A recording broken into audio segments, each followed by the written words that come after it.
Kalau kita ngomongin Matthew McConaughey, mungkin yang kebayang, alright ya. Tapi ternyata di balik gayanya yang santai itu, ada semacam kode kehidupan yang kuat banget. Nah, kali ini kita bakal bongkar prinsip-prinsip yang ngebentuk dia. Dari masa kecilnya yang, ya unik, sampai keputusan-keputusan gila yang hampir ngancurin, tapi malah jadi penentu karirnya. Oke, kita mulai dari sebuah teka-teki. Coba deh bayangin, Anda lagi di puncak-puncaknya. Bintang Hollywood, semua orang kenal. Terus Anda bilang gini, kalimat ini bukan sekedar omongan biasa loh. Ini tuh kayak sebuah deklarasi, momen yang menentukan banget. Jadi pertanyaannya simpel aja, kenapa orang yang udah punya segalanya malah mutusin buat cabut? Nah, ini dia inti misterinya. Kenapa kok malah ngebelakangin kesuksesan? Ternyata jawabannya itu bukan soal keputusan saat itu aja, tapi soal nilai-nilai yang ditanamkan ke dia dari kecil. Yuk kita gali fondasinya dulu.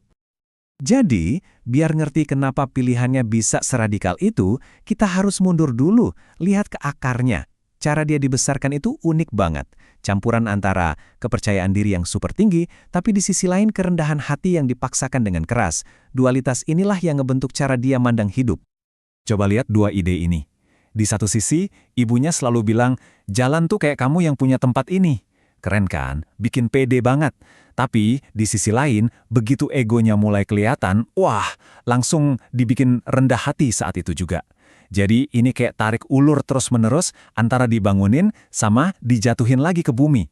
Keseimbangannya itu kuncinya. Pola asuhnya itu dibangun di atas 3 aturan simpel ini. Dan ini bukan sekedar nasihat ya. Aturan ini ditegakkan pakai pukulan. 3 larangan ini benar-benar ngebentuk cara dia ngadepin masalah, cara dia berinteraksi sama orang, dan komitmennya sama kejujuran. Nah, cerita ini ngegambarin aturan pertama tadi dengan sempurna. Jadi suatu hari, dia nggak bisa nyalain mesin potong rumput. Dia bilang ke ayahnya, aku nggak bisa. Ayahnya keluar, benerin mesinnya, terus jongkok dan bilang, lihat nak, kamu itu cuma lagi kesulitan. Pelajarannya dalam banget. Kata nggak bisa itu cuma di pikiran, bukan kenyataan. Itu cuma halangan, bukan akhir dari segalanya. Oke, sekarang kita lompat ke momen di mana semua nilai-nilai dari masa kecilnya itu diuji habis-habisan. Ini dia titik baliknya, momen yang bakal nentuin sisa karirnya. Jadi dia ada di persimpangan jalan nih. Di satu jalur ada jalan yang gampang. Sukses besar jadi raja film komedi romantis. Jalur yang enak, nyaman. Di jalur lain ada jalan yang susah. Dia pengen peran-peran yang lebih kelam, lebih menantang, lebih dramatis. Peran yang ngasih perlawanan yang dicari-cari. Pas dia coba cabut, Hollywood nggak ngebiarin gitu aja. Mereka terus coba tarik dia balik. Pertama, tawaran $8 juta, dia tolak. Terus tawarannya naik jadi 10 juta, naik lagi jadi 12 juta. Setiap kali dia bilang enggak, angkanya makin gede. Dan akhirnya muncullah tawaran pamungkas, $14,5 juta. Coba bayangin sebentar tekanannya. Angka segitu, itu bukan cuma gaji kan, itu uang yang bisa ngubah hidup orang. Ditawarin buat ngelakuin persis hal yang pengen dia tinggalin. Dan dia bilang, tidak, dia tolak tawaran itu. Keputusan yang simpel tapi dampaknya luar biasa. Dengan nolak duit segitu, dia benar-benar beli tiket sekali jalan keluar dari Hollywood. Dia bertaruh untuk dirinya sendiri tanpa jaminan apa-apa. Terus dari mana datangnya keyakinan buat ngambil keputusan segila itu? Semuanya balik lagi ke nasihat simpel ayahnya. Jangan setengah-setengah. Nah, prinsip inilah yang jadi pegangannya. Kalau mau berubah, ya berubah total. Komitmen penuh, nggak ada jalan buat balik lagi. Dan akibatnya langsung kerasa. Selama 20 bulan, itu hampir 2 tahun loh, teleponnya nggak pernah bunyi. Hollywood udah nganggep dia abis. Tapi, setelah masa suram itu, peran-peran yang diimpi-impikan mulai datang. Dallas Buyers Club, True Detective. Pertaruhan gilanya akhirnya kebayar lunas. Keputusan ini tuh lebih dari sekedar pilihan karir. Ini cerminan dari filosofi hidupnya yang lebih dalam. Yuk kita coba bedah konsep yang dia sebut mentalitas pemilik versus penyewa. Jadi apa sih maksudnya?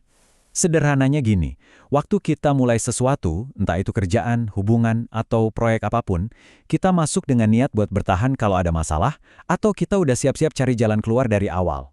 Nah, itu bedanya. Kita memiliki komitmen itu bukan cuma menyewa untuk sementara. Nah, tabel ini ngejelasin perbedaannya dengan gamblang. Waktu hidup lagi berantakan, dan itu pasti terjadi kan, seorang pemilik bakal bilang, oke, kita beresin ini barang-barang. Mereka bakal bertahan. Sementara penyewa, begitu lihat ada masalah pertama, langsung mikir, wah, ini tanda buat cabut.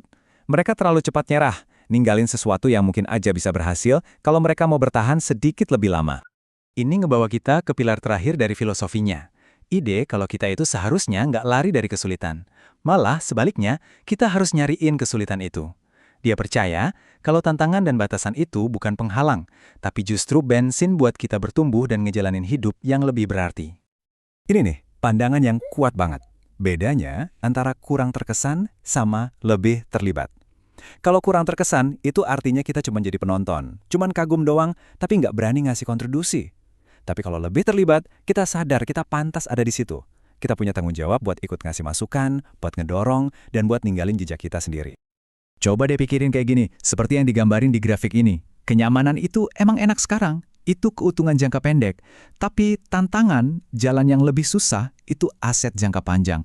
Itulah yang ngebangun sesuatu yang benar-benar berharga seiring berjalannya waktu. Dan kutipan ini, wah, ngerangkum semuanya dengan sempurna. Sama kayak gravitasi yang ngasih bentuk ke semua hal, tantangan dalam hidup kita itu ngasih struktur dan magma. Batasan itu justru maksa kita jadi kreatif, dan dari situlah muncul gaya kita yang unik. Jadi, kesimpulannya gini. Dari aturan keras masa kecilnya sampai penolakan epik 14,5 juta dolar itu, pesannya konsisten banget. Dengan sengaja milih jalan yang susah dan ngerangkul tantangan, kita itu bukan cuma sekedar bertahan hidup. Kita benar-benar bisa berkembang dan ngebangun sesuatu yang berarti. Oke, saya mau tutup bahasan kita kali ini dengan satu pertanyaan buat Anda. Coba deh lihat ke hidup Anda sendiri. Tantangan apa sih yang selama ini sengaja Anda hindari demi zona nyaman? Dan coba renungkan, karya hebat apa atau versi terbaik dari diri Anda yang mana yang mungkin gak akan pernah muncul gara-gara Anda terus menghindar?